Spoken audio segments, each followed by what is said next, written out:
Enable notifications by ringing the bell.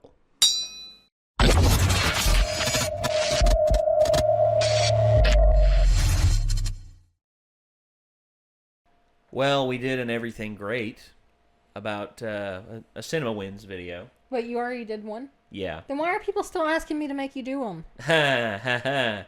Because, I don't know. I thought this was going to be the first one. I was like, oh, thank God. But no, we did Guardians of the Galaxy Volume 2, and we liked it. We liked it a lot. Really? Oh, yeah. I'm going to have to go watch that. Oh, yeah. That sounds really good. Oh, it is really good. It was. I mean, just because of the movie title, I like that movie a lot. Oh, yeah. So, has everyone here seen Spider-Man: Homecoming? Mm-hmm. Okay. So, just to make that clear, because I didn't want to rush in. Yeah, we can't watch it if... fools rush in. It's like, wait a second. Has he seen it? I know. It's like, I know we all have. Yeah. Okay, so we've all seen it. My girlfriend's a Marvel fan, so I have to see them all when they come out. So. All right. Spider-Man is my favorite, and, he pulls it up, and he goes, Heather, what's a movie you've seen that you wouldn't mind watching one of these at? I was like, Homecoming. Yeah, because Spider-Man Homecoming is her favorite Spider-Man movie. I'm sure... Well, you love Tom Holland. Tom Holland is just a real good guy, though. Who hates Tom Holland besides that one chick that was like, Spider-Man Homecoming is just a money thing, and the original Spider-Mans were the best. It's such a shill. It was one of the actresses from the original Spider-Man. Oh, it's probably, I don't know, Kirsten Dunst? And he ended up responding to it and being like, she's allowed to have her opinion. I mean, that's fine. I thought the movie was real fun to film, though. And he's just a good guy. He is. I mean... He's great. That, and he is very talented, athletically, and in terms of acting. He's the perfect Spider-Man. Well, yeah... Okay, I will say he is the best Spider-Man so far in terms of physicality and in terms of acting ability. Who was it that almost was Spider-Man that I was like, oh, that's a tough call? I believe Ty Sheridan from friggin' Ready Player One. He played Parzival. Yeah, that was it. Yeah. I still think Tom Holland was the choice now that I think about it, though. Well, yeah, and I agree. Now that I've seen Tom Holland in it, and I see how dedicated he got into the role, and also the fact that he is an accomplished gymnast. I mean, he is literally a very accomplished gymnast. And me, I used to take gymnastics myself. I know, contrary to how I look, I used to be honestly, I can still do a split pretty far. I'm still very flexible for my size, but well. Did you know? I was watching. Sometimes I get sad. I watch videos of Tom Holland almost spoiling movies. But there was this one clip he was talking about how he could do all of his stunts, and he had been sending them videos of him doing flips and stunts and stuff for the audition, and then they get there and they're like, okay, we'll have to get this stunt double. He's like, I mean, I could just do it real fast if you'd like. And they're like, wait, you can? I've sent you videos for weeks. Yeah. Well, yeah, I mean, he's very athletically capable. I mean, I've seen his work. I've seen his work outside of before Spider-Man. He was even in the running for Spider-Man. I mean, his floor routines are actually really good, and he's he's got good presentation. He's got good balance, and he's very bouncy. What I mean by that is it's like he's almost got springs in his quad. He's also just kind of like an excited puppy all the time. Yeah, he's got that personality like that, and I like that about him. He's real wholesome. And plus, he's the youngest live-action actor to play Spider-Man. Which is fitting. Well, yeah, he was actually a teenager when he did Civil War. So. And he's 21 now. Yep, legally able to drink. Heyo. Well, isn't he from over there where it's 18 anyway? Oh yeah, that's right. He is from England. Over there. Over there in that one country, that undisclosed, other place that we talk about. Yeah, he's from there. That always blows me away because it's like Peter Parker, if you talk to him in real life, would have an English accent. Well, it's just like oh, House. That's happened. That's just like House. People have walked up and it was like Wolverine as well. Well, he's Australian. Yeah, I know. It's just like I'm always just like, wait, what? Because I'm always where I've studied accents for so long, I can tell. Like, for instance, the only one that had me fooled for the longest time was Daniel Kaluuya from Get Out. He actually had me fooled for the majority of the film, and then I heard a little bit of a voice slip. I believe it was when he was talking to Stephen Root on the TV in the one scene where he was about to be brainwashed. And it was, and I could hear it, and I was like, huh. And then I actually looked, and I was like, oh, so he is from the UK. Because I'd never heard of Daniel Kaluuya before. Yeah. And by the way, people have actually pointed this out, that in stuff where we were talking about Black Panther, I got him and David Oyelowo confused. And it's because of their last names, and because their first names both begin with D, and they're both biblical. I'm sorry. David, Daniel, Oyelowo, Kaluuya. I'm sorry. So, Daniel Kaluuya, I apologize for that, by the way. So, speaking of accents, I read I either read or watched something that was reviewing Doctor Strange, and it was talking about how shitty his accent was. Well, Stephen Strange's accent has always been perplexing, because sometimes they want to portray it as a more traditional New Yorker accent, it's like, hey, how you doing? I'm Doctor Strange. How you doing? Like, some people have tried to do that. Some people have tried to do like the. I'm glad they East didn't go with that. Oh, I'm glad they didn't either. That'd have been annoying. Yeah. And one thing I will say about Benedict Cumberbatch that he can't say, that every time he says it, I'm just like, no, is penguins. He can't say penguins. Like, literally, he did a documentary where he said, and the penguins. I'm like, no, he did not. You want to see it? I do, actually. We'll watch it after we watch this. I do want to see it. Yeah. Bonus video. So, all right. But everything great about Spider-Man Homecoming. Let's get the video on screen. Boop. And let's maximize this. And let's give it a watch. Penguins. Is this the same No, it's not. No, it's not CinemaWins. But it's not the same people? No. Oh. Anyone else feeling Elfman's Spider-Man score with that opening note? I wouldn't put it past Giacchino. Liz must have had a front row seat to the now famous pan around the Avengers shot from that film. Also, loving Liz's first scene wasn't her in art class. Held that twist pretty close to the chest.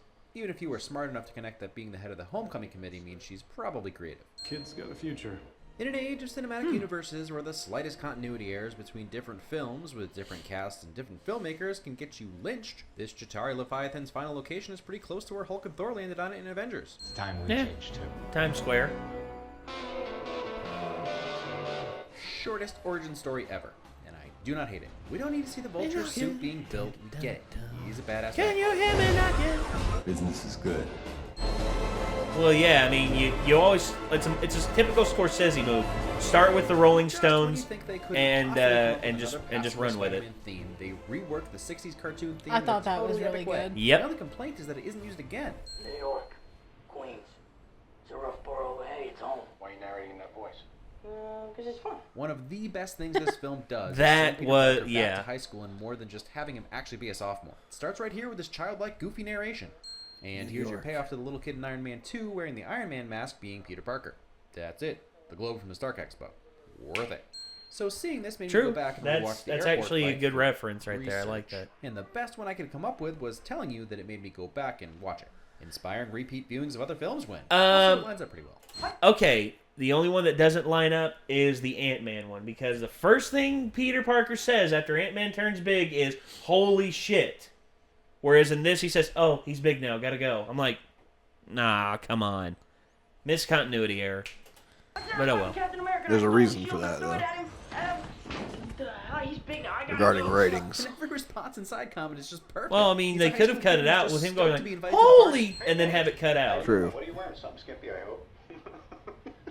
That had to be an unscripted line producing a genuine laugh from Robert Downey Jr. Happy is hoping to get bumped up to asset management. He was for head of security. Hey, Ford of Security, that was last week. Don't do anything I would do, and definitely don't do anything I wouldn't do.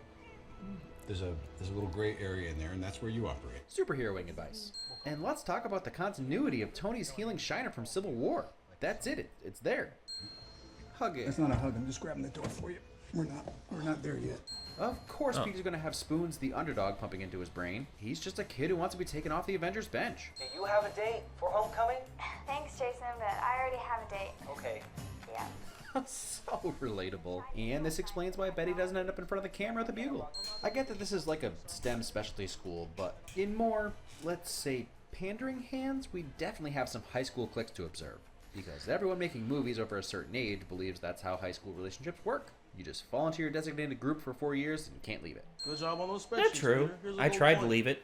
I guess that's why I never had any jobs friends. That's exactly how they work. Confirmed. And sometimes they give you outdoor time, too. Really glad to see Gloria found a school hiring ex-cons. Okay, for starters, that's a really high engagement rate for 4,000 views. I would know. I was there for over 8 months. Second, I love that this Spider-Man video only has 4,000 views because, yeah, whatever. In a world where superheroes are dropped through wormholes, AI robots drop cities from the sky, and Cap drops helicarriers onto the Triskelion, some guy swinging around catching cars, meh. Also, fake! Also, I know the DVD hasn't been out for very long, but you're telling me only another 5,000 people watched this video since the movie was filmed? I'd never seen it, and let me tell you, it has some twists and turns. You know how I love transitions, and these are so smooth, you may not even have noticed the jumps. I got a hot date with Black Widow coming up. That is false. What did I tell you about using the bell for comedic purposes? No jokes, I'm just impressed that this guy's Bill from Freaks and Geeks. Dude has range.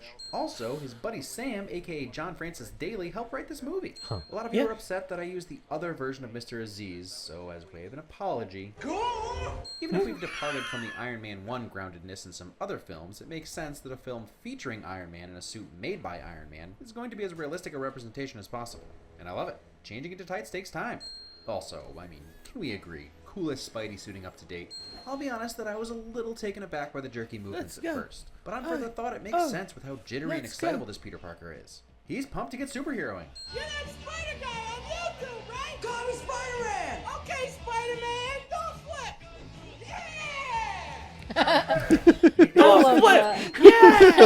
That's my favorite. Take. This is probably a more realistic look at daily crime fighting. Helping people with directions is going to come up more than black beanie bandits burglarizing bodegas. There's going to be a lot of hanging out, which plays perfectly into his impatience for... Gary, how you doing? Marjorie, how are you? How's your mother? Because I used to date her. The other thing that really came into focus after watching the Civil War battle was, of course, he'd be super amped up for the next mission, and having to only be a friendly neighborhood Spider-Man would get a bit boring. Also, a Spider-Man being pretty ineffectual montage set to the Ramones is the fastest way to fall flat on your face. I'm good. Gotta hand it to Toombs and the Tinkerer for coming up with some inventive ways to use that hovering tech. Thor, Hulk, Ragnarok preview, honoring a Spidey artist. Hey look, it's at Ant-Man. Get it? Made all the AT-AT purists angry again, and referenced that scene in Civil War in one fell swoop. So, anyone wondering, or more accurately nitpicking, why Peter has bunk beds when he has no siblings, I actually had bunk beds in high school when both my brothers were already out of the house. How's he gonna have friends sleep over? Tom Holland's workout routine. I mean, really, I looked it up, and I'll even give them slack on 2 shirt-off scenes. The kid worked out non-stop, and his background in dance and gymnastics helped him get the role in the first place. Also, he does free running for fun. Some house. Oh, fun. Thanks. Flirting. The spider's dead, Ned. Thank you for that, John Watts. Also, thank you for letting Ben rest in peace. Nothing against origin stories. You know I love them. But 3 for the same character in 1 decade would have been excessive. Although we do probably have Aaron Davis' nephew Miles Morales to look forward to. Do you lay eggs? What? No. Amazing response. Seriously, another Brit who does an American accent better than I do. Can you spit venom? You know Tom Hardy. Conducting the Captain America Fitness Challenge. Thank you, Captain. Pretty sure this guy's a war criminal now. Thankfully, Wakanda doesn't have extradition. And Ned interrogating Peter about Thank you, Spider-Man Hannibal Buress, for that montage awesome is the delivery. fastest way to find out some things about Betty we probably didn't need to know. F Thor, marry Iron Man, and kill Hulk. Be myself. Peter, no one wants that. Honesty. Mean honesty. Such a different choice moment from other Spider-Man. That explosion has nothing to do with him or anyone he knows. He's not even in his town, but given the chance to up his cred or potentially save some people, he makes the heroic choice. Finally, Spidey in the burbs. There isn't always something the perfect distance and height away to swing from, even if Ned's advice was worth trying. If I was you, I would stand on the edge of a building and just shoot it as far as I could. Shut up. Expectation subversion dog attack. You know, because dogs in movies are generally trying to bite superheroes. To be fair, if you set up a movie facing the pool, you shouldn't be surprised when the movie comes to life in your backyard. Also, anyone else think it's weird that this scene was mirrored in all the trailers? First real action set piece is reminiscent of other Spider-Man outings, not without its own unique moments. But then it takes an unexpected yet welcome turn, really setting the Vulture up as an unknown and a dude to be feared. Is this Tony trying to get the waiter's attention? Confirmed. That is not what you thought when I took on Captain America. Trust me, kid. Cap wanted to lay you out. He would have. Technically, he did lay him out a couple times. Stay close to the ground. Stay close to the ground. What is he talking about? I think he means to avoid things like this. I'm not sure he deserved that. But you guys keep killing him. Marissa's going to keep reluctantly saving Rene. What you say? I just want to thank you for letting me be part of your journey. Genuine gratitude. Maybe some of Peter's tech is a little too Iron Man-y, but I'm not going to look a gift-tracking spider in the mouth. Mandibles? Fangs? Point is, we've seen other versions. I'm good with this new one. This version of Spider-Man also doesn't have the embarrassed Flash scene. While I was fine with the other versions, I like it for a couple reasons. Just because Peter knows he could throw Flash into the next county doesn't mean it's the right thing to do. And even though he's far, far, far physically superior to Flash, he's constantly backing off. I also like that Flash isn't a 30-year-old jock. He's actually clearly smaller than Peter, but size and stature aren't really what bullying is about. Fort Sumter. Flash is wrong. I don't agree with Guilfoyle. Using the bell for comedic purposes is exactly what it should be used for. Strontium, barium, vibranium. Was the question silvery metals that end in eum? They keep treating me like a kid all the time. It's not cool. He says while jumping on the bed and whining. Easy to overlook, but this movie does a good job of reminding us of all the crazy disasters that have happened in the MCU. They didn't just get their tech from the New York incident. He's got Crossbones Gauntlet and they make guns. Sub-Ultron arm straight from Sokovia. What the hell just happened? What was that? You jumped off the sign and landed on your face. Astute observations from Jarvis's real-life wife. But seriously, Jennifer Connelly is always a win. Great choice. You're in the most secure facility on the eastern seaboard. The damage-controlled deep storage vault. No! Quick, go look for the Ark of the Covenant. I think I should probably give you a name. How about Betty Ross? I don't remember if I gave Ryan Reynolds enough credit for how much time he spent with his mask on, but he deserved it. And so does Tom Holland. This is one of those times when it would be completely acceptable to take his mask off and get more face screen time. But this way he can talk to Karen, and he's a kid who's waiting for the bad guys to show up. So he's keeping his identity safe. Whoa, whoa, whoa, whoa, whoa. You can use a TI-83 for more than Tetris? Man, I've been to the Washington Monument. I guess I just never realized quite how tall it is. They do a fantastic job of showcasing its scale. I mean, it's still nothing compared to the Clinton Monument. Activating reconnaissance drone. AKA batteries not included or the fix-its, right? Huh? Anyone? They've always said when you don't know what Spidey is swinging off of, just assume there's a helicopter. Well, there's a helicopter. Love the attention to detail of the web fibers flattening out on the edge of the elevator shaft. Saving your Liz. This is your chance, Peter. Nope. Kiss her. Nope. Nah, he's already done that. Thanks to the Spider-Man. Thank you. Thank you, Spider-Man. Thankfulness. The other night you told that dude, if you're gonna shoot somebody, shoot me. Willingness to self-sacrifice payoff. I don't want those weapons in this neighborhood. I got a nephew who live here. Don't worry. Just don't stop any Oscorp spiders from biting him. Would you like me to activate instant kill? No, Karen, stop it with the instant kill already. I mean, you might be better off just getting Scorpion out of the way. Although, doesn't Gargan become Venom at some point as well? Does this mean Tom Hardy will never be in the MCU? Well, there's still a chance. Get him a Wolverine film and make a deal with Fox, Marvel Studios. Solved it. Bingo. Go. Hey, all that time with Karen paid off. Yep. I mean, that was all pretty sick. Hi, Spider-Man. Iron Man to the rescue. Is that a good thing? It has to be, right? No. Maybe it is time that I built the high-altitude seal. Would you shut up about No, that? one job. I had finished designing that high-altitude vacuum seal. I told you, no. The answer is no. Forget it. I do enjoy Vulture's consistency. He's trying to stay a small-time crook and not incur the wrath of the Avengers, or even Iron Man. Now that he's on Iron Man's radar, he might as well go all in. Mason, can you get that high-altitude seal thing up and running in time? If you even cared, you'd actually be here. You were saying? Ooh, baller. Heard you were talking shit? Ass good guy. This is all I have. I'm nothing without this suit. If you're nothing without this suit, then you shouldn't have it. You know, I like this reimagined great power, great responsibility line. Ultimately the same basic premise, and it's a great carryover from what Tony learned in Iron Man 3. Building a Lego Death Star with your bestie is definitely a win. A learning to tie a tie and dance montage is the fastest way to justify the title of your film. Hot dang, I did not see that coming. Solid twist. Yep. That was a tense moment. That was some good drama. I think the car scene is better. Yeah, oh, the car scene's brilliant. This whole thing, the lead up to it. It was like for me, like I clenched a little bit. I was like, just the what? tension between the characters playing. And then all of a multiple sudden, emotions. boom. More normal human smiling. I've seen you around, Rick. I mean, because of even the voice. And the lack of the score really starts to get under your skin as Toomes starts to, very realistically I might add, piece it all together. Even when he dismisses the possibility for a split second. And it's at my party. I bet you were glad when your old pal Spider-Man showed up in the elevator, though. Then the bassy score comes in as Toomes gives Peter one last chance to give himself an alibi. Oh, the gun. Does she know? And then the confrontation is even better. The build up to and then this moment are the best part of this film. You just saved your life. Now what do you say? Thank you. Space Age love song? Gross. Even when he's getting his butt kicked, he still has time to be a goofy teenager. Flash, I need your car on your phone. Sometimes a back growl is your best option. Prototype for Cap's new shield and the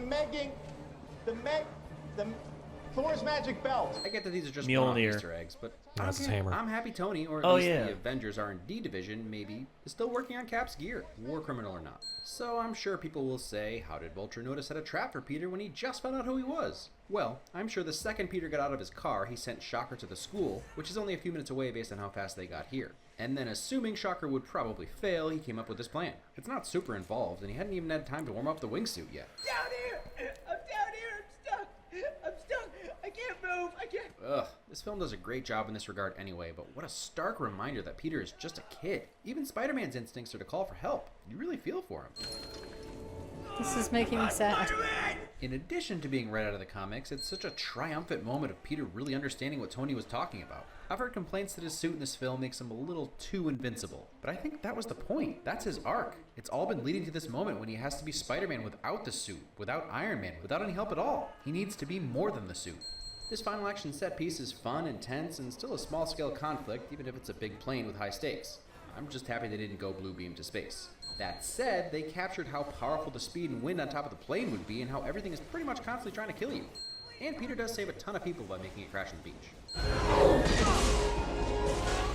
Brutal. Doing the right thing. Saving your girlfriend's dad, even though he tried to kill you like a bunch of times. My friends call me MJ.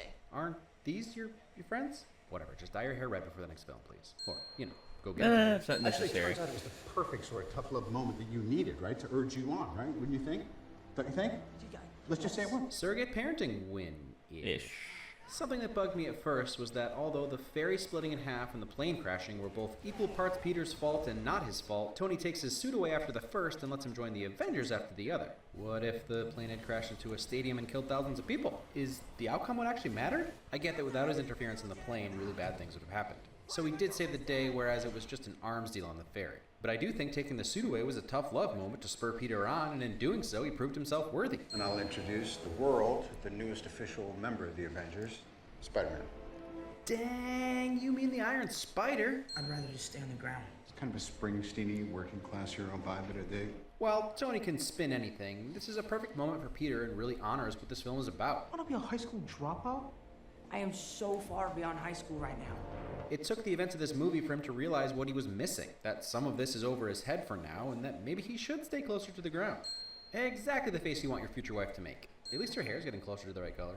Also happy to officially see they've reconciled since Civil War. What the? Credit censoring. And really glad Aunt May finally knows for sure this time. And some hand-drawn credits to once again keep us entertained waiting for the stinger. Next time, maybe try going by the Seagull. Is that on you? I mean, it's sort of on him. If I knew who he was, he'd already be dead. Alright, maybe he's an alright guy. Or does he just realize that he's actually the first Spider-Man villain to not go after Spider-Man's girlfriend since she's his daughter? And that anyone who does know will go after anyone he's ever liked. Sometimes patience is the key to victory. Sometimes it leads to very little. And it seems like it's not worth it. Sometimes maybe you should be in prison.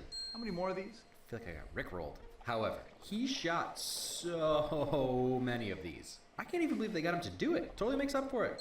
The best thing happening in Homecoming is the size of the story. It's intimate and real, and we have a Peter Parker who sees the Avengers like we do, as celebrities. Comic Spider-Man has always excelled at being the neighborhood hero, but in this film, more so than any other of the five, his challenges are, well, barely important enough for Iron Man's assistant. And nothing epitomizes that more than the opening scene with the human side of the Chitauri invasion. Things most people don't really consider when watching giant aliens crash through buildings. Someone's got to clean that crap up. And yeah, they're going to have scaffolding just to take the debris apart. It was such a great way to bring it down to our level. Especially when the conflict focuses on a blue-collar guy doing tiny crimes. I've heard and read a lot of people talk about how Vulture is a sympathetic character and don't really see him as a villain. Maybe in the beginning I'll give you that, in a Walter White kind of way. Shocker numero uno wouldn't have been such a tough guy if he really thought Toombs was capable of vaporizing him. But even with that, he barely gives the fact that he murdered someone a thought seconds later. And then by the end, he's ordering people to be killed, threatening his daughter's date's life, shooting energy weapons into crowded ferries, and purposefully crushing teenagers with concrete debris. I get that he lost a big contract. Lots and lots of business owners have invested financially in projects that fall through. Most of them don't build mech wingsuits and start slinging alien weapons on the same streets their kids walk. I get that Keaton feels like he's a decent guy falling on hard times, but really, I give Peter even more credit for saving his life, since to me, he's just a straight up bad guy. Whether it's about not letting Liz lose her dad, or just because he's a genuinely good person, yay for Peter Parker. I'm not saying Toombs or Keaton is unlikable. In fact, I really like the character, and it's fun to see Bat Birdman villain it up. Fits really well with his later-in-life voice rasp. Makes you wonder when someone will give Steve Guttenberg his big MCU villain break. But enough about the villain. Let's talk about Spider-Man. Maguire captured Peter Parker's awkward, goofy pauses, but didn't have a lot to say as Spidey. Garfield captured Spider-Man's biting banter and one-liners, but was a little too suave and not dorky enough when the mask was off. Right. I just need something to stick out somebody. I'm not trying to shoot them back in time. Tom Holland kills it as both. You deserve that. I got ice cream You here. deserve that. You're a criminal. Bye, Mr. Criminal. He's shy but not too cringy, cocky and sarcastic but likable. Peter's uncomfortable around girls, but Spider-Man becomes fast friends with Karen. He nails the freedom and heroism of Spider-Man perfectly. And this is one of the funnier Spider-Mans we've ever had. This feels so weird. Constantly inner monologuing, and Tom Holland impresses me throughout. He just talks nonstop. Why you be more handsome in person? Just like Falcon pointed out in Civil War. They've pretty much got what Spider-Man looks like and how he moves down to a science at this point. But I'm still always giddy watching him web swinging around. They added a new energy to Tom Holland's version.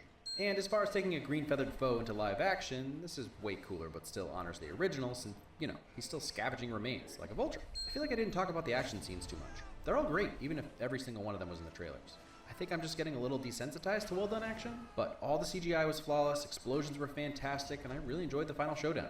Because this wasn't another origin story, they were able to move beyond the things happening to Peter Parker and Peter Parker responds by being Spider-Man story threads and move into him actively seeking conflict out. Obviously, the spider bite wasn't planned, but this is a Peter that's been Spider-Man for a little while, and he's going out there trying to fix stuff. It's not easy to keep reinventing this character, but they're off to a good start. There's a line in Civil War that I didn't win, but really applies to this film. When you can do the things that I can, but you don't, and then the bad things happen, they happen because of you. Lots of little details in this film to be picked out, from standing in front of an American flag and holding a pen in the air to answer a question after being the Spider-Man that have to be references to Spider-Man 2, to the webs not immediately disappearing and blowing in the wind after he detaches, or how much property damage he causes as a young superhero. You're gonna bend some gutters and ruin some fences when you're running around like a madman and maybe freak some poor girls out. Or the fact that every single thing that's been set up as part of MCU history is subtly referenced in this film. Like the principal being a Howling Commando's grandson, or the pictures of Howard Stark, Dr. Abraham, and That's Bruce true! Banner. There are a ton And he was of played Easter by the eggs. same guy. I guess some people were upset about God. Zendaya's reveal at the end. Thought it was a I didn't waste. recognize Also, that. she's the wrong ethnicity. To both, I say meh. To both, I say, the who entire gives a film when shit? she has some of the funniest beats and is at least around for a lot that happens, even if in the background. I think you were supposed to assume. I know I did. I'm not obsessed with him, just very observant. I thought Little she was MJ real at the good. end was just for confirmation. And like I said about Idris as the whitest Norse god ever, just cast the best actor. And Zendaya is phenomenal. Am I?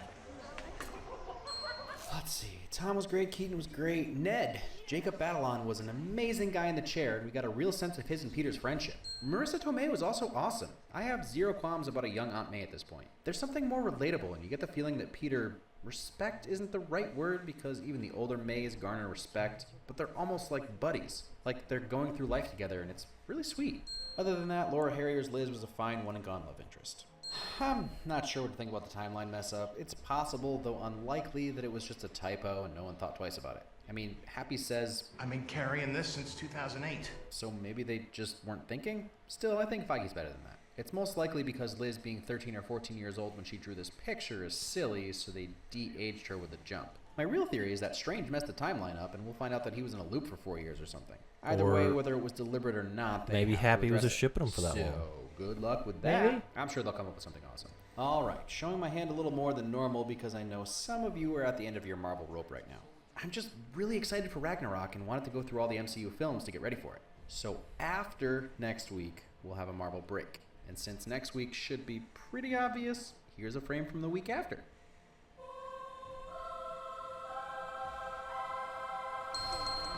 Finally, something good.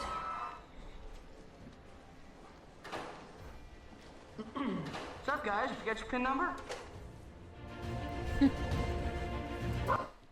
We're watching this, and all I can think of is how I'm Spider-Man and Ben is Iron Man. What does that make me? I don't know. What do you want to be? I don't know. Spider-Man's my favorite. And no, Iron I know Man you're Iron Man is Ben's favorite. But honestly, the relationship between me and Ben is just like that too. So it's actually really funny. Because yesterday I go, I behave really well. I have not been getting into trouble. And he goes, literally 2 hours ago, you threatened to shove a perler bead up your nose. And I was kidding about it. But that is, I was watching this and I was like, man, that really is that conversation I had yesterday with Ben. Mike, I could see you as sort of the outlaw Captain America. I mean, that seems all right. You want to do things to help people, but at the same time, you don't want to depend on the government to tell you what to do. I mean, if I'm there, I'll help people. I don't necessarily want to, go out of your way. Yeah, sounds exhausting. Fair enough. Maybe more like Hawkeye. Just like. Oh, I could see Hawkeye. Yeah, I could see you as Hawkeye. Like being like just a normal dude with a bow and arrow and all this crazy stuff going around. Doesn't make any sense. And just go hide on a ranch. Some kids. Be fine. I can't place myself in this. I don't know where I'd go. I started to be an asshole, but I'm not gonna do it. Say it. Go ahead and say what you feel. Hulk. Because when you get mad, you throw shit. And punch. So does Thor. That's fair, but I think of Hulk when I think of I'm mad, I'm gonna smash. Do you have a special relationship with your hammer? Like pulls you off the ground and stuff? Oh, your hammer pulled you off. I love those lines so much. Oh God. Okay. This was different than CinemaWins though. Oh yeah, this guy does like. And they're not by the same people, which is a little weird, but I kind of like it better because it's not just constantly nitpicking the movie for every little thing it can. Well, yeah. You see, CinemaWins, what started them out was that they were just trying to be funny. Mm-hmm. They were just deliberately trying. It's like scene does not contain a lap dance. It's like, okay. Then eventually, it got a little more. Then eventually, they started taking it a little more seriously. Which, yeah, I've been around people who nitpick everything, and after a while, it can get grating. But at the same time, they got their opinions, and as long as they're well stated, and I mean, yeah, they point out things, and I go, "Oh man, you're right." But after a while, I'm like, "Okay, that was just you nitpicking." The thing I liked about CinemaWins is I can't remember which ones, but there was like one or two movies that I don't remember what my reasoning was, but I was like, I really don't want to like that movie, but I do. And then I got to watch CinemaWins, and I was like, I got all these reasons to not like it. That's about what it's for. I can't remember what that was about, but I do remember that happening. Yeah. And wait, they did everything great about Spider-Man 3? Yeah. How? At least it's shorter, a lot shorter than it this is one. 17 minutes instead of 24. Yeah. 23. So, okay, here's one thing that people have actually asked us to do. They want us to find a movie that we absolutely do not like and watch and everything great about it. Oh, we should do Twilight. Ugh. Me, you, and Ben should do Twilight. Now, the reason I'm saying this is because if you didn't know, we did a Renegade Masterpiece Theater of Twilight. It is me, Ben, and Nate sitting there destroying this movie for the full. It was so funny that Nate had trouble editing it down so that YouTube wouldn't copyright it. So the full one is available on our Patreon, and you can watch all of Twilight with us, and that's the way to watch it because Ben and Nate were going at it. We ripped it to pieces and loved every single They noticed every error. And a lot of them were things like I had watched them when I was in middle school because I was in the demographic where I was supposed to. But I hadn't noticed. There are literally like vans that just disappear or don't have drivers. Yeah. And then and not only that, but they close trunk like Edward closes the same trunk 3 times. He closed it in one shot, they switched around, he closed it again, and then they switched around to like an establishing shot of him closing the trunk, and he closes it again. I'm like, that's 3 times, what did you do? It's like, oh, forgot something. Oh, forgot something. Did I forget something? That's no, me we're in good. real life. But Wow. Like I knew they were bad movies, but I didn't know they were actually like bad movies. Oh, yeah. There was like some God. sort of. They used, was it the Dutch angle they kept using, but really weird? Yeah, it was like a little off kilter, and it's usually used to like give off a sense of like discomfort or like something's The wrong. whole movie was uncomfortable. Instead, like they gave it for like establishing shots of like Everything. people having fun, and I'm like, are we supposed to like be turned off by this, or just like what's going on, man? The only good scene in that movie is the baseball scene, and it's not even the scene; it's just the It's song the music. that's playing. Yeah, it's Muse.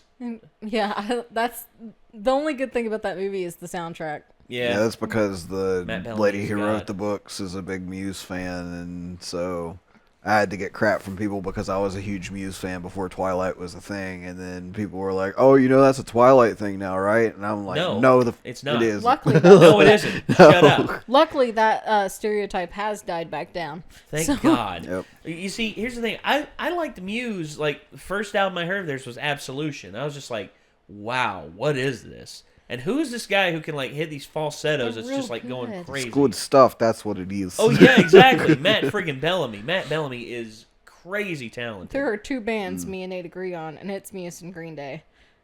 What about Blink-182? Oh yeah, we do agree. Okay. All the small things. But yeah. It's all. It is all the small things, really. All right, so that was more cinema wins. That was cinema wins for Spider-Man: Homecoming. 162 cinema wins. So yeah, very good. And I guess until next time, signing off. I'm Nate. Micah. Heather. Nick. And if you want to watch the original video, link in the description down below. And until next time, we'll see you then. Peace out.